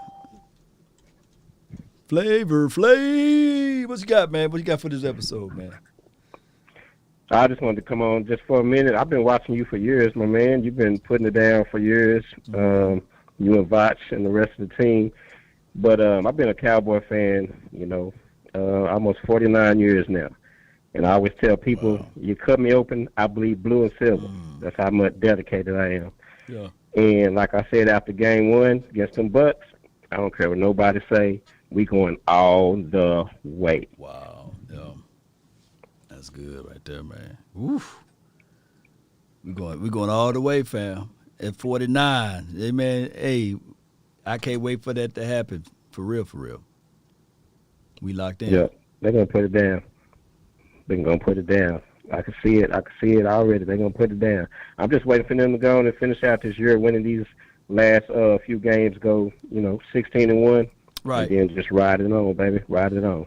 You know what? I have a feeling that we're going to start a float from the start in Frisco, and it's going to start from there all the way down to Arlington, and we're going to make the float turn around and come all the way back. It's going to be a joyous moment, and we're going to be just shedding tears, crying the whole way, man. But I appreciate you for Yes, sir. Let's go. I appreciate you, too, man. I'm going to catch you next time. Have a good one. You too, man. Yeah, good call from him, man. Good call from him. All right. Boy, we rolling. My dog. 808, what's good? You live? Already. What up, Law? Nothing to it, Chief. Talk to me, man. Hey, man. All I'm going to say is lean forward a little bit. No way. I'm going to jump. Hey, man, you be hitting them with the crocodile tears, man. Me having me weak. Yeah. Yo, man. Yo. I don't know why these people is tweaking over our team, man. Just let us be, bro. Like, dog, get off of us, man. I understand y'all get y'all money off our name. Yeah. Please just let it go. Right. We are good, man. We good, man. Just let us be. Please just let us be. Yeah. That's what they Strong do. job, man. Go Cowboys. Go Cowboys. Appreciate you, Montana, man. Appreciate you. That's my dog, Montana. Hey, he tell me to leave for a little bit. I was like, hey, now come on, bro.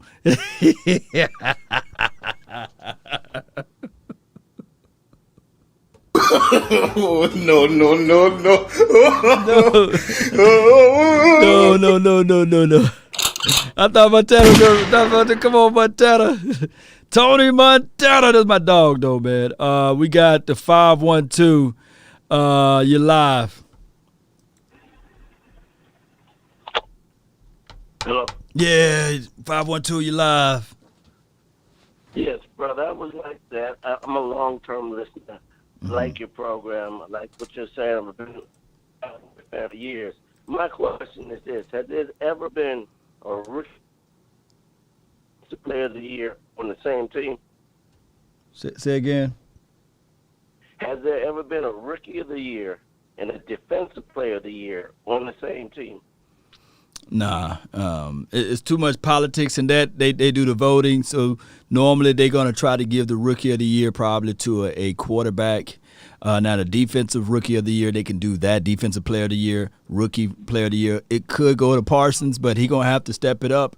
This last game wasn't a good showcasing for him. He's going to have to step it up, though. But I think that if he get another game, like a good explosive game against the Vikings and the Broncos, especially the Broncos, he's going to be front runner for that.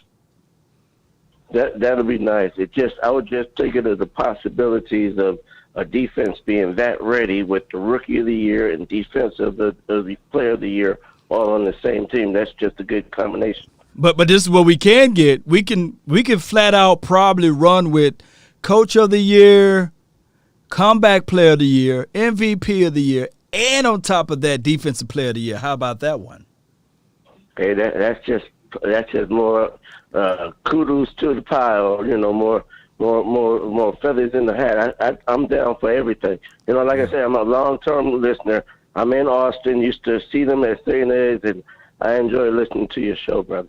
No doubt, man. Appreciate you. All right, that's McDowell, man. 512, long-time listener to the show, man. I love hearing that. All right, so we got the 904. You live. Hello? You live. What's good? Hey, how you doing, man? I finally got it right. Got that super chat right I sent you today. But, man, it's good to hear from you. But I ain't going to hold you long. Mm-hmm. What everybody's saying is good. But right now, you prayer warriors, we need to put Dak in our prayer. Mm-hmm. This is a good man. Mm-hmm. We need to put this in our prayer.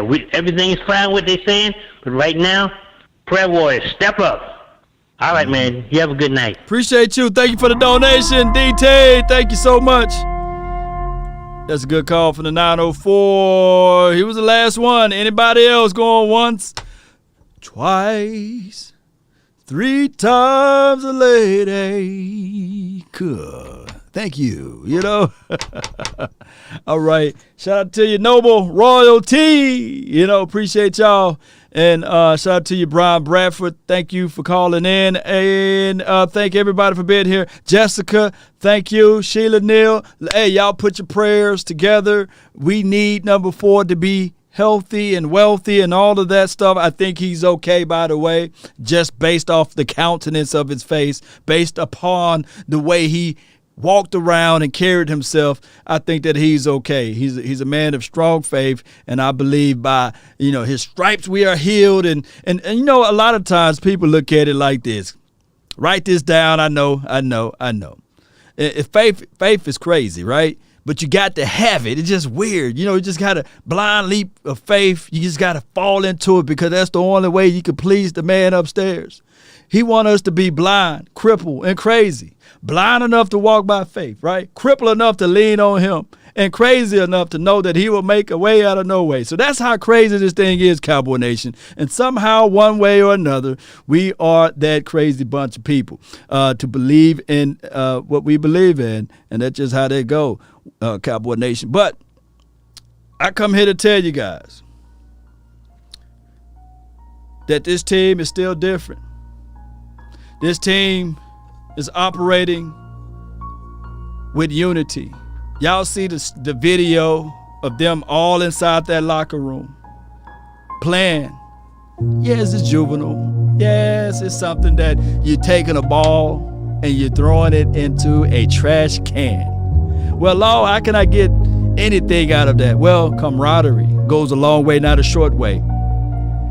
Come on, y'all ain't gonna like me here today. Camaraderie.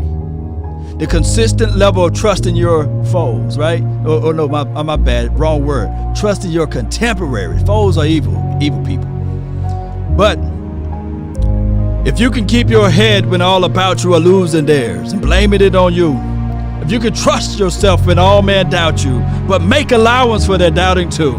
If you can wait and not be tired by waiting or lied about, don't deal in lies or hate it and yet give way to hating.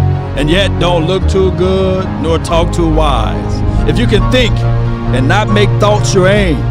If you can meet with triumph and disaster and treat those two impostors just the same. If you can bear to hear the truth, you spoken twisted by knaves to make a trap for fools, or watch the things you gave your whole life for, broken and stooped and build back up again with worn out tools. If you can make one heap of all your winnings and risk it on one turn of pitch and toss to lose and start again at your beginnings and never breathe one word of your loss. If you can walk with kings and presidents or legends and never lose the calming touch. If you can fill the unforgiven minute with 60 seconds worth of distance run. And you, my friend, has unlocked the true meaning of what it takes to be a man. But more importantly, now you understand what it takes to be a leader, a champion, a warrior. Keep your head high, Cowboy Nation. Stay firm, believe in yourself. Never fold like a wallet or a lawn chair. Continue to grind, open your mind up to things. Hey, I said that, yeah, maybe you can move this guy that way. Move that guy that way. But all you got to do is just reshape your mind. Things will go. Trust your heart, is what Stephen White said. Shout out to you, Noble. That's been my time. I really thank you all for yours. And remember, you're listening to nothing but the best. Go Cowboys. I'm out. But now it's time to roll credit. Come on. Hey. Shout out time. Hang around for shout outs, baby. Law of attractions. Law of the mind. Shout out to 48 Powers. Nowadays, nothing really is ice. All they want me and nobody's like me. Phone ringing and I tell them it's ice. I got wifey on blinging, she freeze. Photo, please. No photos. Jeez. No, please. No photos. Hit the door and the door man just whole team here might need some. Appreciate everybody. Young, but I move like a veteran. To my lawyer to come on. If you're down in my management, I'm just warming up. Wait till I open hey, this. I saw the numbers it's a party, baby. Colors in my baggy light. Yeah. Chalk it up. Come on. Talk of the time when you're talking up. Wanna get you a ring and you tough enough. You ain't Wanna tough get enough. You Come on. In your pockets, hey. Run it up. I used to be quiet and out of luck. Now I move up and move. Shout out to my dog Choctaw. Said tell him to lean forward just a little bit. I got you. Nowadays, nothing really is ice. Only one of me and nobody's like me. Phone ringing and I tell him it's ice. I got wifey on blinging, she shout out to Sadiqua. Appreciate you so much for your love and adulation. Please, no photos. I keep giving game away. Positive words all day. Positive vibes. Yeah. I'm not perfect, but I try to be. Come on. Put some fire on that thing now. In my own lane, finger roll. I would never sell my only soul. Hey. Your whole team was for sale. Hold this on the market for the low. Brought to you by 100 Grand Graphic Zone HD. It's that background that you see. Oh. Now you're looking hungry, ribs are touching, need some food. Yeah. Now you're all on live acting surprised, but you was fool. Boy, get out the way. It's been a day, now you're old news. Now you got hey Troy, I got you. I got you, Troy. He needs some milk. I do too. Come on. Shout out to you, Cortez. Appreciate you. Shout out to everybody who made the donation to help elevate the nation. Oh.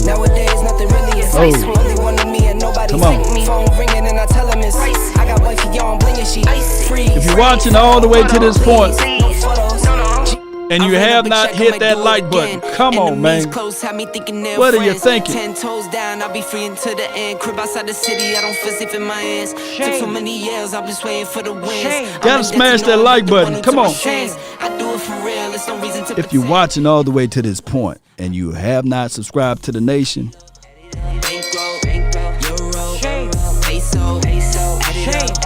I'm just doing me, everything's on me. Oh, you matter what? Add it up, bankroll, euro, peso, add it up. I'm just doing me, everything is on me. Oh, you matter what? Add it up. Told her if it's all me, everything is on me. Gon' back it up. now what I'm gonna do, if you see my Cash App link in the bottom, if you donate even $1 to the Cash App, your name is going to be entered into that wheel. And we're going to raffle away CD Lamb authentic jersey. I'm going to give it away with the tag and all. Authentic. Tag. Rain can't knock this off. Love the show. Appreciate you, Nobles. We're going to do that. From Law Nation Studios over to you. All you got to do is donate at least $1 to the Cash App. $1. I have your name. We're going to take your name and we're going to put it in the wheel. Where the wheel? Well, the wheel's somewhere around here. I think I got the wheel. I don't got the wheel up. But we're going to put it in the wheel. Your name goes in the wheel when you donate at least $1 to this for the Lamb jersey. And it's the real deal Holyfield. Let's go. Where my music at? Here we go. Always a lady. Oh, and she got tickets to the game. And salute to Cowboys Experience. Don't forget, call this number if you want tickets to the game. I don't do tickets, you know. I don't sell tickets. I just point you to the direction for the tickets. Come on. Shout out to Cowboys Experience. We have a live event on November the 6th. If all is well.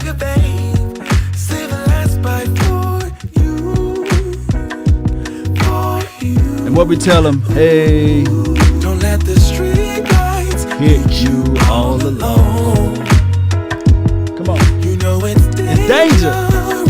To go alone. Don't let the street lights hit you. Can I be hey. Come on, baby. I follow. Shout out to you, Jimmy. Appreciate you, Blake. Yeah, y'all rocking with the nation. Use the shoulder bounce, baby. Oh.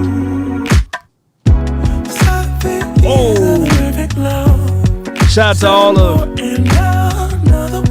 the Lincolns. Shout out to all of the Cutlass. And shout out to all of the Cadillacs.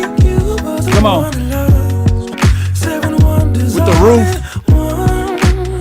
hanging down a little bit. Come on. Shout out to the white wall drivers too. Hit you all alone. Yeah. Come on. Let the world spin for a little bit. I love it when I see the world spin because you gotta take a look. Where my world at? Here we go. Bam! What my number still doing up there? Let me move that number. Bam! Get out of there. Look at him.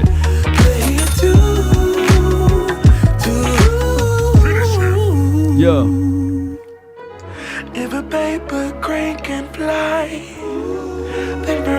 Appreciate those who sending the cash out. Appreciate you. I see you, Elroy. You know. Casey, I see you. Your name is entered into the drawing. Willie, your name is entered into the drawing. Are you related to Aguilar? You entered into the drawing.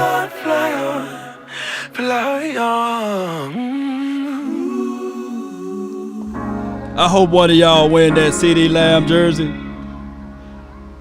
I hope you do. You have to be a Eagles fan. And when things are really tough and they're really rough and nothing's working, but there's something inside of you that says, it's a good one. I just have to follow that. Because you don't know who you're going to be, Hey, ho, let's go.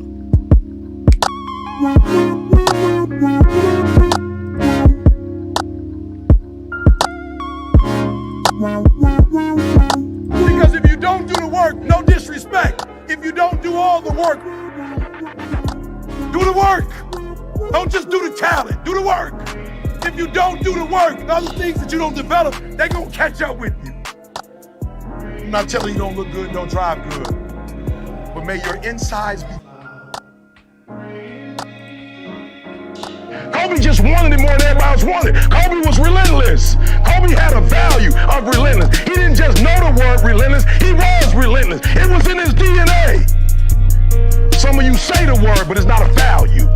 Some of you say the word because you know coach want to hear the word, but you are not relentless.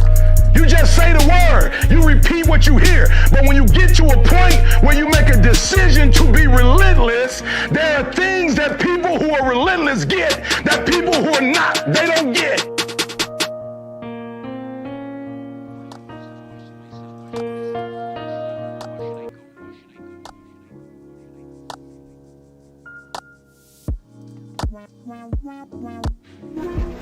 What? Ain't nobody about to give you nothing.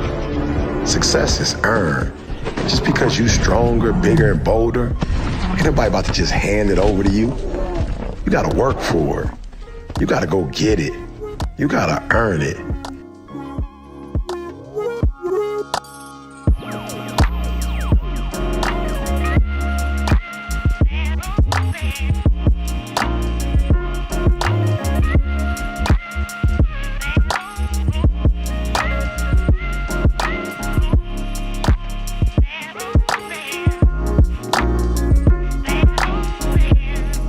That's been my time. I really thank you all.